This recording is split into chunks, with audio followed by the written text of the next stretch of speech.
My name is Ignacio, 23 years old, and until last week, I thought I knew what family meant. I was a senior in college, living at home to save money while finishing my degree. My sister Sophia always resented my presence, but I never imagined how far she would go. When she looked my parents in the eyes and said those words, my world collapsed. Before I continue this story, let me know where you're watching from in the comments. Hit that like button and subscribe for more real-life family stories that will make you think twice about who you can truly trust. Growing up in our modest suburban home, our family consisted of 4 people: my father Thomas, my mother Maria, my younger sister Sophia, who is 19 now, and myself. From the earliest memories I can recall, there was always a subtle imbalance in how affection and attention were distributed in our household. My parents, especially my mother, showered Sophia with love and privilege that seemed disproportionate, even accounting for her being the baby of the family. Being the youngest and the only daughter, Sophia occupied a special place in our family dynamic that I could never quite reach. The pink bedroom with custom furniture, the immediate fulfillment of her requests, the excused tantrums, these were all part of her normal experience growing up. "She's just a little girl, Ignacio," my mother would say whenever I pointed out the disparities. "You need to be the bigger person. You're the older brother." That phrase, "be the bigger person," became the mantra of my childhood. I internalized it to the point where I molded my entire personality around being responsible, reliable, and undemanding. I maintained perfect grades throughout school, took part-time jobs from the age of 16 to contribute to household expenses, and helped with chores without being asked. My father, Thomas, was less obvious in his favoritism. He maintained a facade of neutrality, occasionally acknowledging my achievements with a brief nod or a pat on the shoulder. But when important decisions were made, he inevitably sided with my mother and Sophia. His conflict-avoidant nature meant that standing up for me would require confronting my mother's obvious bias, something he never found the courage to do. "Your mother knows best," he would tell me privately, after particularly unfair incidents. "Just focus on your studies, son. That's something no one can take from you." When it came time to choose a college, I had scholarship offers from several prestigious universities across the country, but our family was going through financial difficulties after my father's company downsized. Instead of pursuing opportunities farther from home, I chose the local state university with a partial scholarship. This decision allowed me to live at home, save money, and help my parents with bills and household maintenance. At first, Sophia seemed pleased with this arrangement. She was 14 when I started college and enjoyed having her big brother around to help with homework and occasionally give her rides to friends' houses. But as she entered high school and I continued to excel in my studies, her attitude began to change. The first incidents were subtle. My textbooks would mysteriously disappear before important exams, only to be found under her bed or in the back of her closet. I was just borrowing them. She would claim with wide, innocent eyes that my parents always believed. My important papers would get coffee spilled on them. My carefully prepared meals in the refrigerator would vanish, with no one admitting to taking them. The one person who saw through Sophia's behavior was my grandfather, Albert. Dad's father was a straight-talking former construction worker who had built his own successful contracting business through decades of hard work. He lived about 40 minutes away, in a modest house, with a large workshop where he still enjoyed carpentry projects, despite being in his 70s. During my visits to his house, which became more frequent as tensions rose at home, Grandpa Albert would listen to my stories without judgment. Unlike my parents, he never dismissed my concerns or told me I was imagining things. "Some people get jealous when they see others succeeding," he told me once while teaching me how to refinish an old desk he had rescued from a yard sale. "Your sister might be acting out because she's trying to find her own path, but that doesn't make it right for her to tear you down or for your parents to let her." His workshop became my sanctuary, a place where I could speak freely and be heard. The relationship we formed during those weekend visits gave me strength to endure the increasingly hostile environment at home. What I didn't know then was how important this connection would become when everything finally fell apart. The past few months before the blow-up had seen a significant escalation in Sophia's antagonism. As I entered my senior year, things had started falling into place for my future. After years of maintaining a perfect GPA while juggling part-time jobs, I'd been awarded a prestigious scholarship that covered my remaining tuition completely. Additionally, I had secured an interview for a competitive internship at Anderson Financial Group, one of the most respected firms in our region. My accomplishments seemed to trigger something in Sophia. Her hostility shifted from occasional annoyances to what felt like a deliberate campaign to undermine me. One Tuesday evening, I returned from classes to find my laptop's screen cracked. It had been perfectly fine when I left that morning, safely stored in my desk drawer. "Maybe you left it on your bed and sat on it," my mother suggested when I brought it up at dinner. "I never put my laptop on my bed," I replied. "And the crack looks like something hit it directly." Sophia pushed her food around her plate. "Why do you always blame me for everything that happens to your stuff?" I wasn't even home most of the afternoon. The repair cost $300, money I had been saving for professional clothes for my upcoming interviews. My parents refused to believe Sophia had anything to do with it, despite her being the only other person home that day. A week later, my flash drive containing my senior project disappeared from my desk. After tearing apart my room looking for it, I found it in the bathroom trash can, broken in half. When confronted, Sophia claimed she had no idea how it got there. I lost a week's worth of work that hadn't been backed up. Desperate to resolve the situation, I tried sitting down with Sophia privately. We used to be close when we were younger, and I hoped I could appeal to that former connection. "What's going on, Sophia?" I asked her one afternoon when our parents weren't home. "If I've done something to upset you, can we talk about it? This tension is making it hard for both of us." She looked at me with cold eyes I barely recognized. "Not everything is about you, Ignacio. Maybe I'm just tired of living in the shadow of Mr. Perfect. Do you have any idea what it's like to constantly hear, 'Why can't you be more like your brother?' I've never tried to make you look bad," I said, genuinely surprised. "And I've always helped you when you asked." She laughed bitterly. "That's even worse. Your condescending help just proves how much better you think you are than everyone else." The conversation devolved from there, with Sophia storming out and slamming her door. Later attempts to involve our parents only resulted in them suggesting I was being too sensitive and needed to give Sophia space as she was going through a difficult age. The situation deteriorated further when Sophia began inviting friends over, specifically when I needed quiet time to study. They would blast music, talk loudly outside my door, and leave messes throughout the house that I would often end up cleaning to avoid arguments. More disturbing was discovering that Sophia had been spreading rumors about me to our extended family. At a cousin's birthday party, I overheard my aunt asking my mother if I was doing better now and making comments about how stress can affect mental health. Later conversations revealed that Sophia had told several relatives that I had become controlling and paranoid, making up stories about her damaging my things because of academic pressure. Throughout all this, I maintained my grades and continued preparing for my future, often studying at the library or at Grandpa Albert's house to avoid the toxic atmosphere at home. I tried to keep the peace, remembering my father's words about focusing on what no one could take from me. I had no idea how prophetic those words would become, or how soon they would be tested. The day before my interview at Anderson Financial Group, I was more prepared than I had ever been for anything in my life. I had researched the company extensively, practiced potential interview questions, and prepared a presentation showcasing my analysis of their recent market expansion. Everything was saved on my laptop and backed up to an external hard drive that I kept in my desk. I spent the evening ironing my best shirt and polishing my only pair of dress shoes until they gleamed. The interview was scheduled for 9 in the morning, which meant navigating rush hour traffic, so I planned to leave by 7:30 to ensure I arrived with time to spare. After setting 3 separate alarms, I finally fell asleep around midnight, confident and ready. The disaster struck when I woke up at 5:30 and decided to review my presentation one last time before getting ready.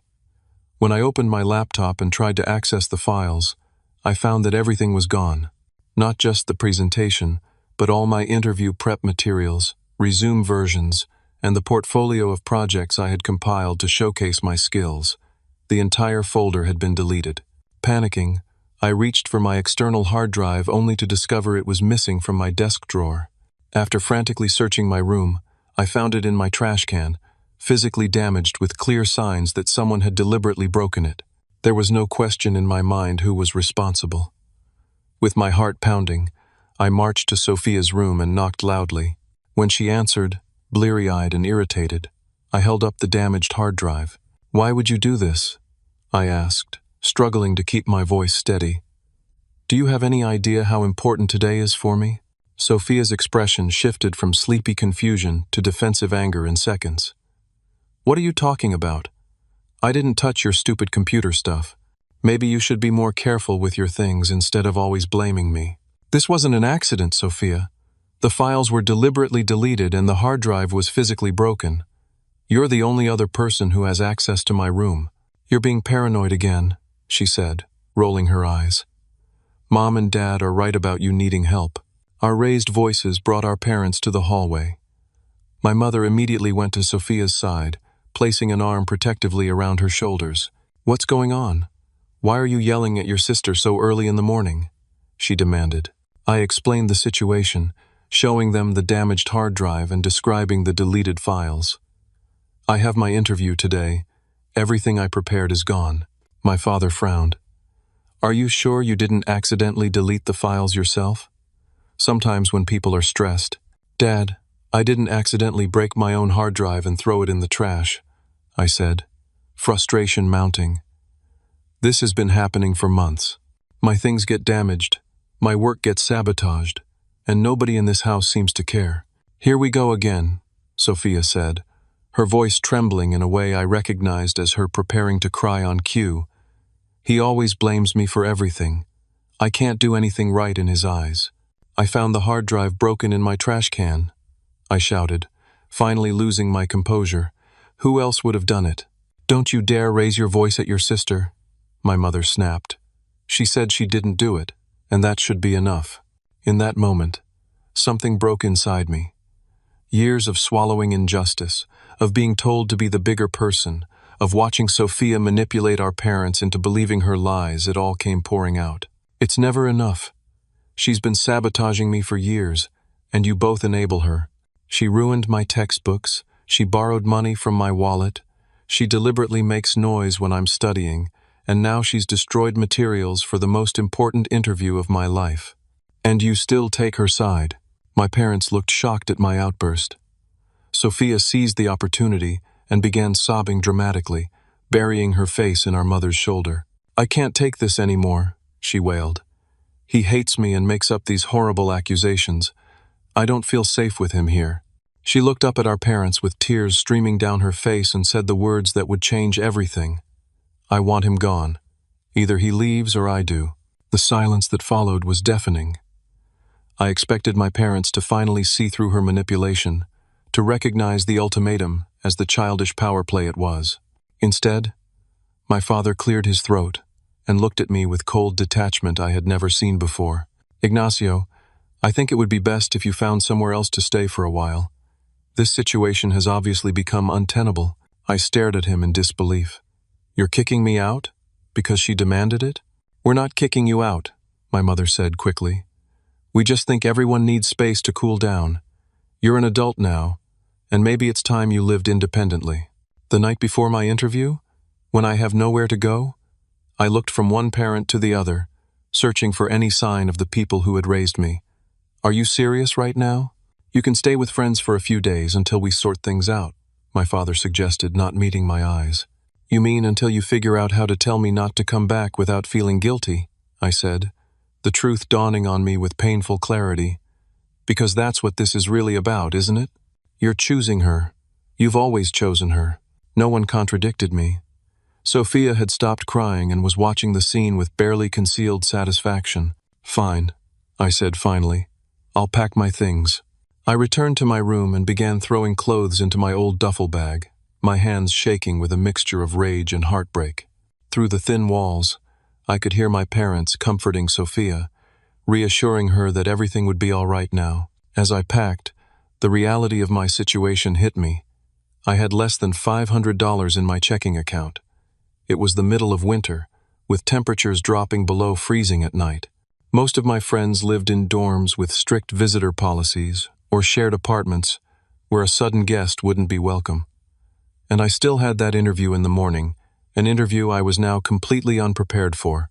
When I emerged from my room with my duffel bag and backpack, my family was sitting in the living room watching TV, as if nothing had happened. No one spoke as I walked to the door.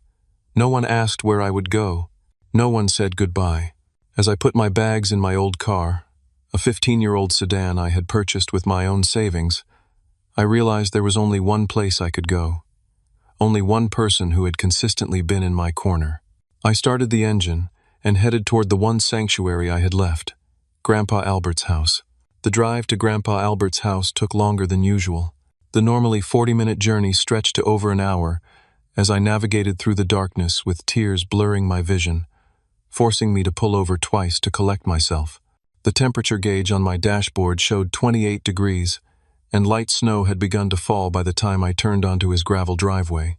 It was nearly 11 at night when I knocked on his door, something I had never done so late before. Despite the hour, lights were still on inside, and it took only moments for Grandpa to answer. He was dressed in flannel pajama pants and an old sweater, reading glasses perched on his nose, a book in his hand. His expression shifted from surprise to concern as he took in my red eyes and the bags at my feet. "Ignacio? What's happened, son?" he asked, immediately stepping aside to let me in. The warmth of his house enveloped me, the familiar scent of wood polish and coffee providing an immediate comfort. In his living room, a fire crackled in the stone fireplace, and the old leather armchair where he had told me countless stories through the years waited like an old friend. "They kicked me out," I said simply, my voice breaking on the last word. "Sophia told them she wanted me gone, and they chose her, again." Grandpa Albert's face darkened with anger, but he kept his voice gentle. "Come in and sit down. Tell me everything." Over the next hour, I poured out the whole story, the escalating sabotage, the deleted files and broken hard drive, the confrontation, and finally, my parents' decision to send me away with nowhere to go. Throughout my account, Grandpa listened without interrupting, his weathered hands occasionally clenching into fists, but his eyes remaining focused and attentive. When I finished, the emotional dam broke completely. Years of pretending everything was fine, of swallowing hurt and injustice, came pouring out in heaving sobs that I couldn't control. Grandpa moved to sit beside me on the couch, his arm around my shoulders like when I was a child. "Let it out, son," he said quietly. "You've been holding on to this for too long." After my tears finally subsided, he brought me a glass of water and sat across from me, his expression grave. "I've watched this situation develop for years," he said. "I kept hoping Thomas would find his backbone and Maria would see what was happening under her nose. But they've both been blind, willfully blind to how they've treated you compared to your sister." He stood up and paced in front of the fireplace, his normally stooped posture straightening with resolve. "What they did tonight is unforgivable," he continued. "Throwing their son out into the cold with nowhere to go? Over a teenage girl's tantrum? No, this ends now." There was something in his voice I had never heard before, a steel that went beyond ordinary anger or disappointment. "There's something you need to know, Ignacio. Something I've kept quiet about for your father's sake, but I see now that my silence has only enabled their behavior." He walked to a wooden secretary desk in the corner of the room and unlocked the bottom drawer with a small key he kept on his keychain. From inside he withdrew a folder of documents and brought them back to where Saturday. 10 years ago, when you were 13, your father's company went through major layoffs. Thomas wasn't just having financial difficulties like they told you he was underwater on the mortgage, had maxed out credit cards, and was 3 months behind on payments. They were weeks away from foreclosure. I stared at him, trying to process this information that contradicted everything I had been told about that period in our family's life. "Why didn't anyone tell me?" "Your parents were too proud," Grandpa said, "and they wanted to protect you kids from worrying, but the situation was dire. Thomas came to me for help, not a loan, but advice on filing for bankruptcy." He handed me the folder. Inside were property deeds, mortgage documents, and legal papers. As I scanned them, one fact became immediately clear. Grandpa Albert was listed as the owner of my parents' house. "I couldn't let them lose their home," he explained. "So I paid off their mortgage and legally purchased the house from them. We agreed that they would live there rent-free, paying only the property taxes and utilities until they got back on their feet. He shook his head sadly. The arrangement was supposed to be temporary, but years passed, and Thomas never mentioned taking the house back or paying me for it. He and Maria have been living in my house all this time, pretending to everyone, even you kids, that it's still theirs. The revelation hit me like a physical blow. The house I had grown up in, the home I had just been expelled from, didn't even belong to my parents. All these years, they had maintained the fiction of home ownership while living on Grandpa's generosity. "Does Dad know you're showing me this?" I asked. Grandpa Albert's expression hardened. "At this point, I don't care if he knows. What they did tonight crossed a line. They've forgotten not just gratitude, but basic human decency toward their own son." He sat down heavily in his armchair, suddenly looking every one of his 73 years. "I've been too soft, letting them maintain their pride at the expense of honesty. But now I see that my kindness has allowed them to develop a warped sense of entitlement, the very thing they've fostered in your sister." Looking me directly in the eyes, he continued, "Tomorrow morning, we're going to make some changes.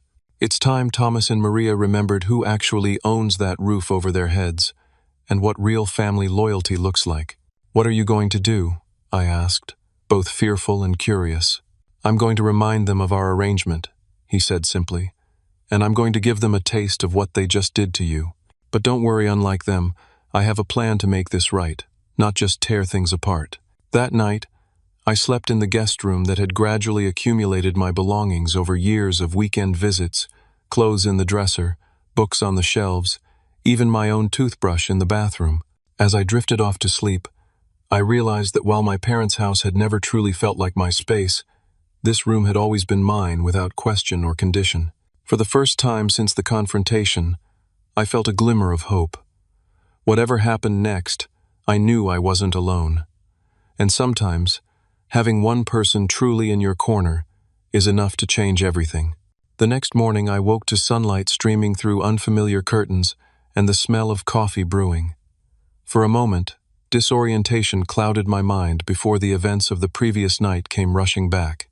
My interview at Anderson Financial Group, I had completely forgotten about it in the emotional chaos. I checked my phone. 7:15 a.m. The interview was at 9. With no presentation and no portfolio, going seemed pointless, but the thought of giving up without trying felt even worse. When I emerged from the guest room, Grandpa Albert was already dressed and sitting at his kitchen table with a notepad and his old flip phone beside him. "Good morning," he said, pushing a mug of coffee toward me. "I figured you'd be up early. Big day."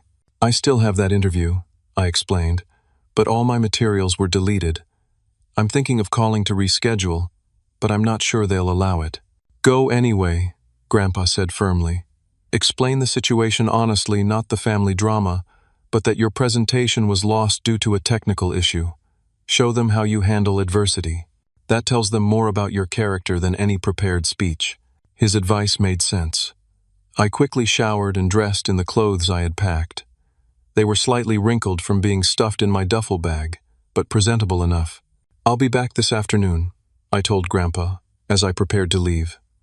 "Thank you again for taking me in last night. This is your home too, Ignacio. Always has been." He paused, then added, "When you return, we'll make that call to your parents.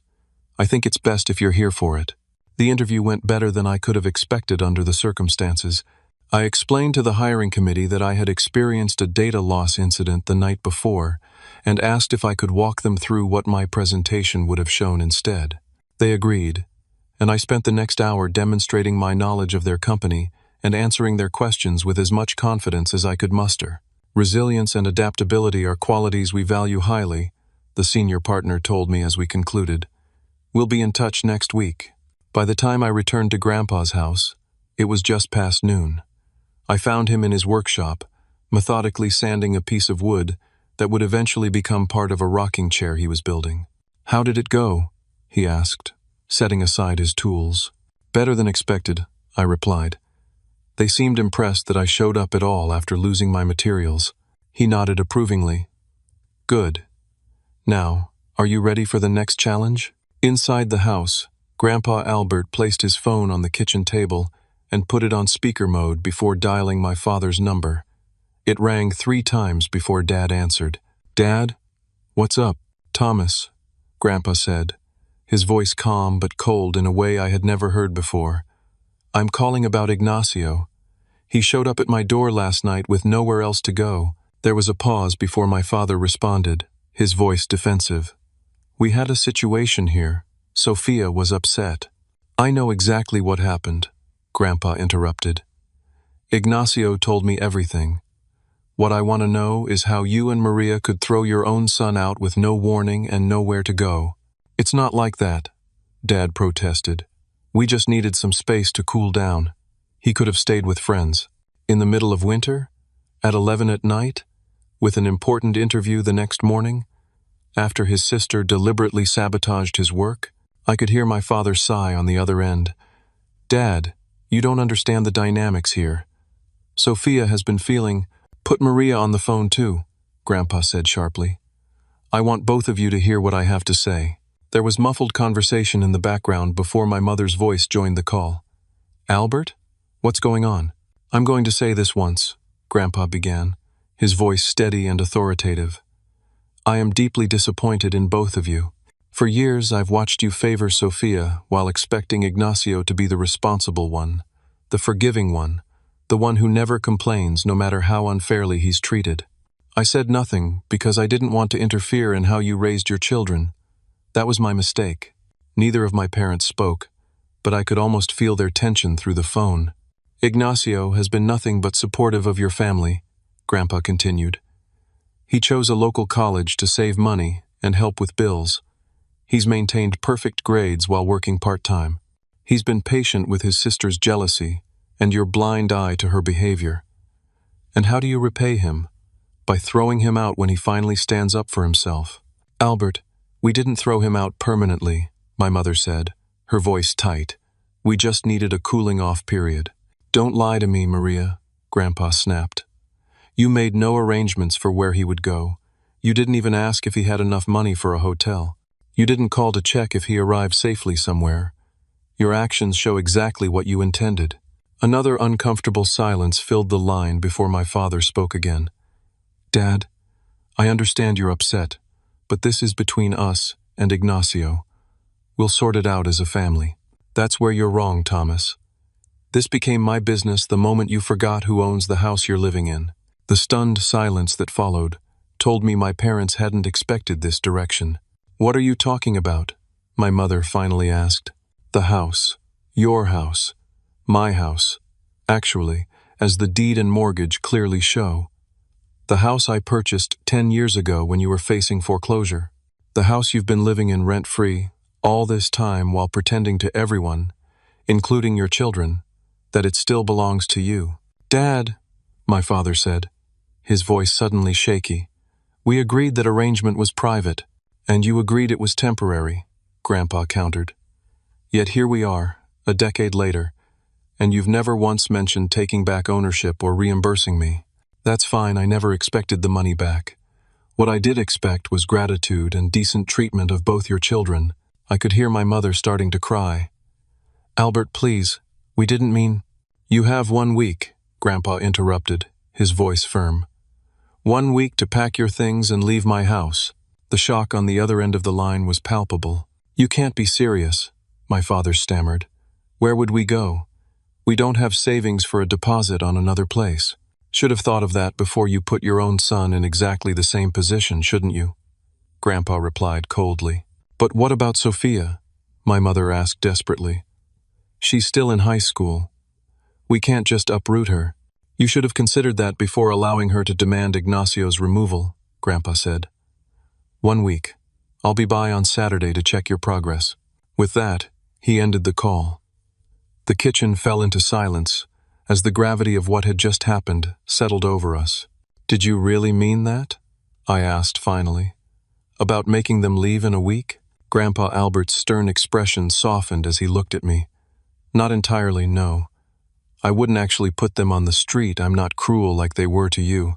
But they don't know that yet." He sat down at the table across from me. "What they did was wrong on every level, Ignacio. As parents, as decent human beings, and especially considering the fact that they don't even own that house. They needed a serious wake-up call. "What's the real plan, then?" I asked. "The plan is to let them sweat for a few days. Let them experience the panic and uncertainty they inflicted on you. Then, when I go over on Saturday, I'll lay out some conditions. First, a formal apology to you. Second, acknowledgement of Sophia's behavior and consequences for her actions. Third, family counseling to address the dysfunction that's been allowed to fester." He reached across the table and placed his weathered hand over mine. "In the meantime, you'll stay here with me. I've been thinking of converting the workshop attachment into a small apartment for years. This is the perfect opportunity. You can have your own space, finish your degree, and start your career without their drama holding you back." The relief that washed over me was immense, not just because I had a place to stay, but because, for the first time in years, someone was standing up for me, acknowledging the unfairness I had endured. "What if they refuse your conditions?" I asked. Grandpa smiled grimly. "Then they'll discover I wasn't bluffing about the house. I'd rather not take it that far, but I will if necessary.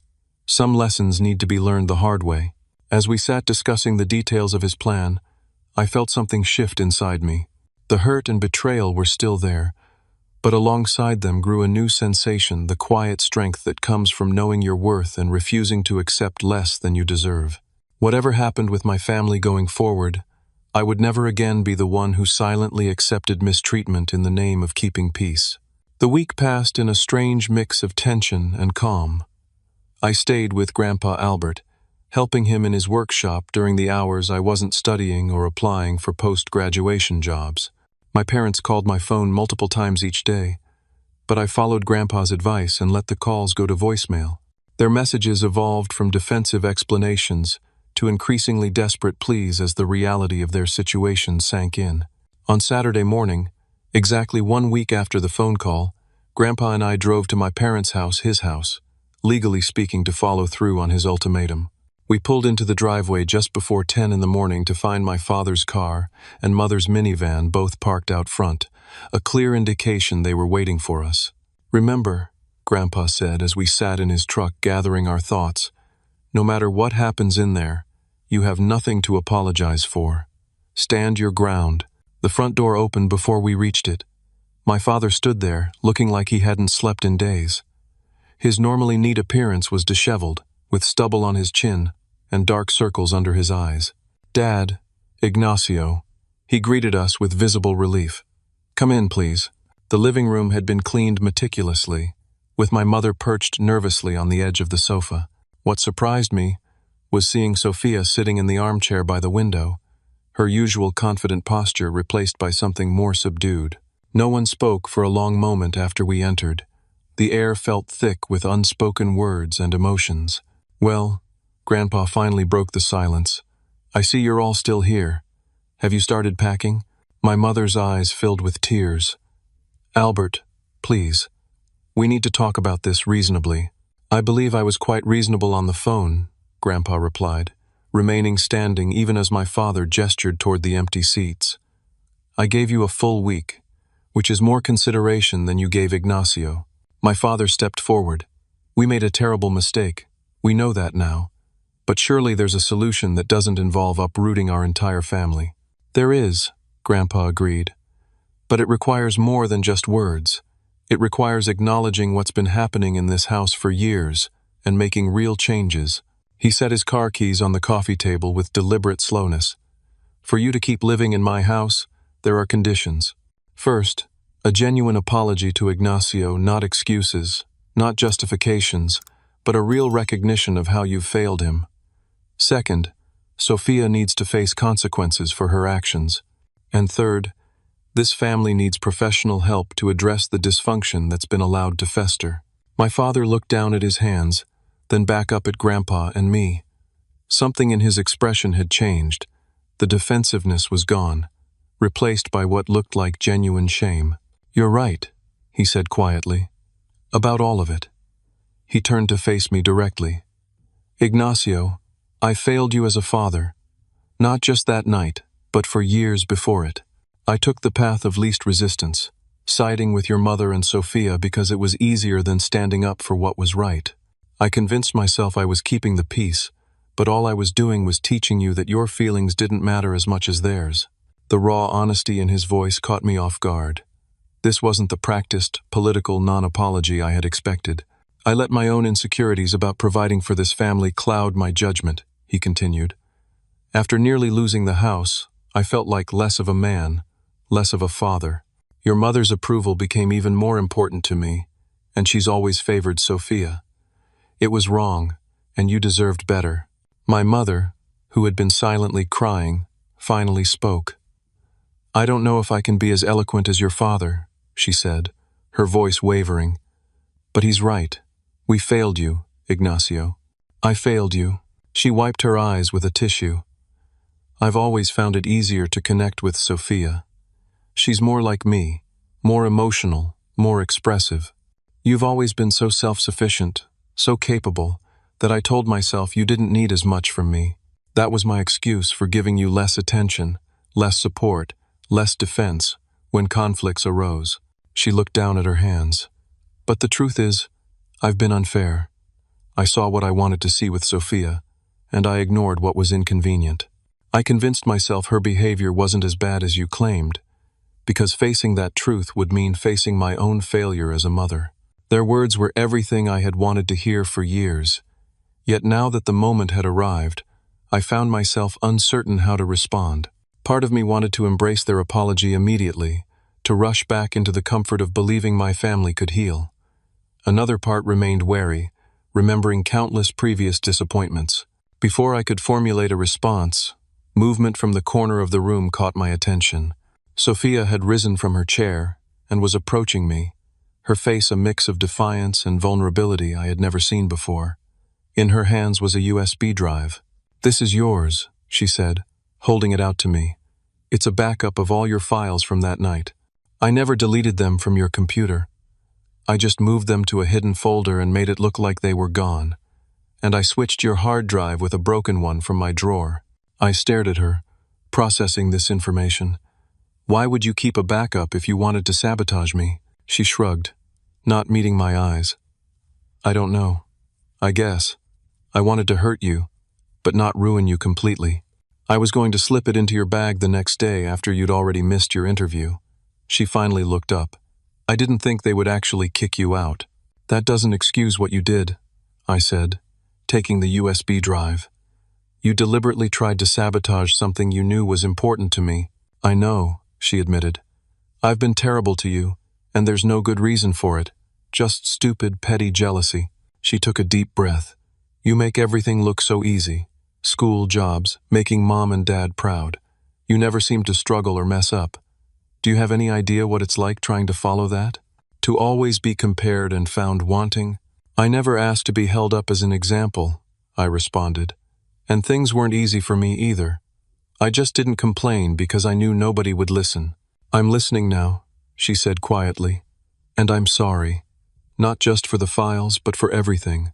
The borrowed textbooks, the noise when you were studying, the rumors to the family, all of it." The sincerity in her voice surprised me. This wasn't the manipulative Sophia I was used to. This was something new, perhaps the first genuine interaction we had shared in years. Grandpa Albert cleared his throat. "This is a start," he said, "but words need to be followed by actions. Thomas, Maria, are you prepared to make real changes in how this family functions?" My father nodded firmly. "We've already contacted a family therapist. We have an appointment set up for next week, all four of us, if Ignacio is willing." "And Sophia," Grandpa continued, turning to my sister, "there need to be consequences for your actions. Have your parents discussed this with you?" "They have," she replied, the old defiance flashing briefly before subsiding. "My car privileges are revoked for 3 months. My phone is for emergency use only. And I'm required to volunteer at the community center every weekend until graduation."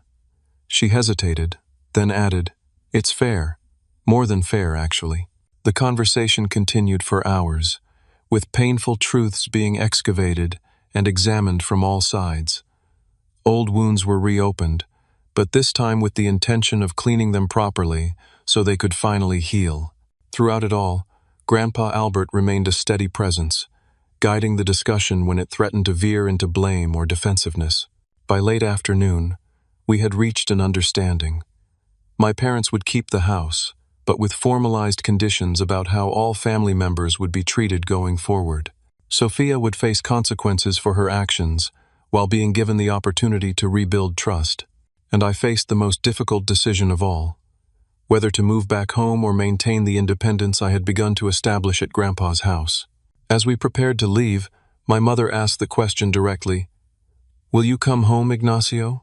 I looked around the house that had been both haven and battlefield throughout my life. "I need time to think about it," I said honestly. "This isn't something I can decide today." She nodded, disappointment visible but restrained. "We understand. Your room is here whenever you're ready." As Grandpa and I drove back to his house, I felt lighter than I had in years, despite the weight of the decision before me.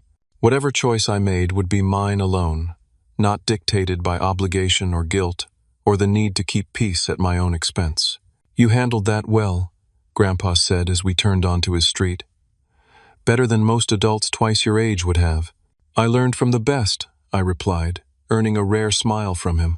That night, as I sat in the guest room, my room, as Grandpa insisted on calling it, I realized that sometimes losing what you thought was home leads you to where you truly belong.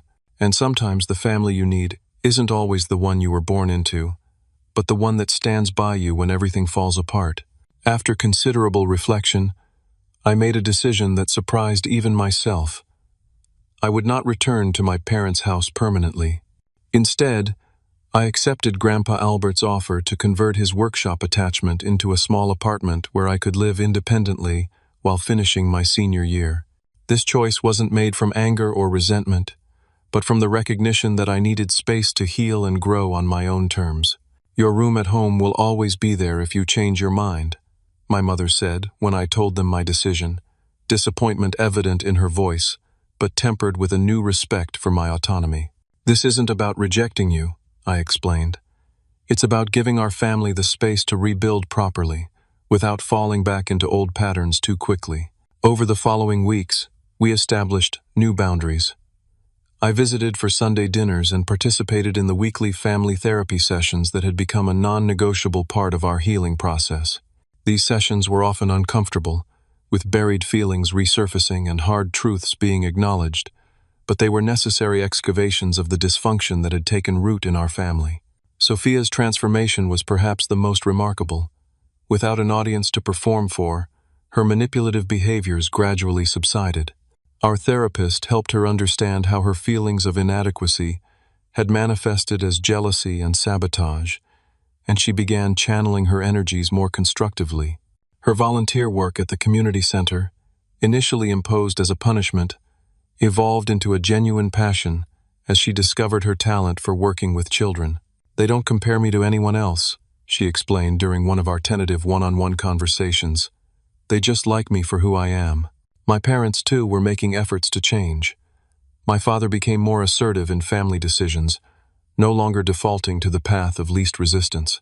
My mother worked on recognizing her biases and treating us more equitably. They weren't perfect. Decades of habits don't disappear overnight, but their commitment to improvement was genuine. Meanwhile, I focused on finishing my degree and building my future. To my surprise, Anderson Financial Group called 2 weeks after my improvised interview with an offer for their internship program, citing my exceptional ability to perform under pressure as a deciding factor. The irony wasn't lost on me. Sophia's attempt to sabotage my opportunity had inadvertently showcased my resilience. Grandpa Albert supervised the conversion of his workshop attachment himself, hiring professionals for the electrical and plumbing work, but handling much of the carpentry personally despite his age. Together, we transformed the space into a compact but comfortable studio apartment with a separate entrance, giving me true independence for the first time in my life. "You're welcome to stay here as long as you need," he told me as we installed the final shelves. "But something tells me you'll be ready to spread your wings wider before long." He was right, as he so often was. With graduation approaching, I had already received 3 job offers, including a permanent position at Anderson Financial. The future I had worked so hard for was materializing before my eyes, no longer undermined by family drama or sabotage. 6 months after that fateful night when I was thrown out of my parents' house, I stood on the university stage in cap and gown, accepting my diploma with highest honors. Looking out into the audience, I saw something I hadn't dared hope for: my entire family sitting together, genuinely proud and supportive. Grandpa Albert sat in the front row, his weathered face beaming with pride. Beside him were my parents, who had taken the day off work to attend despite it being a Wednesday. And next to them, somewhat awkwardly, but present nonetheless, was Sophia, who had created a handmade card congratulating me on my achievement, the first unprompted kind gesture from her in years. After the ceremony, as we gathered for photos, Grandpa pulled me aside and handed me an envelope. "A graduation gift," he said simply. Inside was a legal document, a deed transferring 25% ownership of my parents' house, his house, to my name. "What is this?" I asked, stunned. "Insurance," he replied with a wink. "And recognition. That house is part of your legacy too, regardless of how things played out. This ensures you always have a stake in it, always have a place to return to if needed." I was speechless, overwhelmed by the magnitude of the gift and its symbolic significance. "Don't tell your parents just yet," he added. "I'll break that news when the time is right. Today is for celebrating." And celebrate we did, with a family dinner that felt more genuine than any gathering I could remember. The conversations weren't perfect or problem-free, but they were honest in a way they had never been before. We were learning, slowly but surely, how to be a real family, instead of just people who shared a house and a last name. As I reflect on the journey that began with those devastating words, "I want him gone," I realize that sometimes the most painful rejections lead us to our most important revelations. Being kicked out of what I thought was my home forced me to discover what home truly means. Not just a physical space, but a place where you are valued, respected, and loved unconditionally. The greatest lesson I've learned through all of this is that self-worth cannot be dependent on others' validation. For years I sought approval from parents who were incapable of giving it equally. I measured my value by how much I could endure without complaint. But true strength isn't found in silent suffering, it's found in having the courage to stand up for yourself, to set boundaries, and sometimes to walk away from situations that diminish you. Forgiveness, I've discovered, doesn't mean forgetting or pretending the hurt never happened. It means choosing not to let that hurt control your future. I've forgiven my family not for their sake, but for mine, because carrying resentment only weighs down the carrier, never the target. Today, as I prepare to start my new job and move into my own apartment in the city, I do so not as someone escaping a toxic situation, but as someone stepping confidently toward a future of my own design. The foundation of that confidence was laid in Grandpa Albert's workshop, rebuilt from the rubble of family expectations and conditional acceptance. If you're facing your own family struggles or feeling undervalued by those who should support you most, remember that your worth isn't determined by their ability to see it. Sometimes the family we find, or the one person who truly believes in us, matters more than the family we were born into. And sometimes, being forced to leave is the first step toward finding where you truly belong. What family challenges have you overcome in your life? How did they shape who you've become? Leave a comment below sharing your experience. Your story might be exactly what someone else needs to hear today. Don't forget to like this video, subscribe for more real-life stories of resilience, and share with someone who might be struggling with their own family dynamics. Thank you for listening. And remember, the family that matters most is the one that shows up for you when it counts.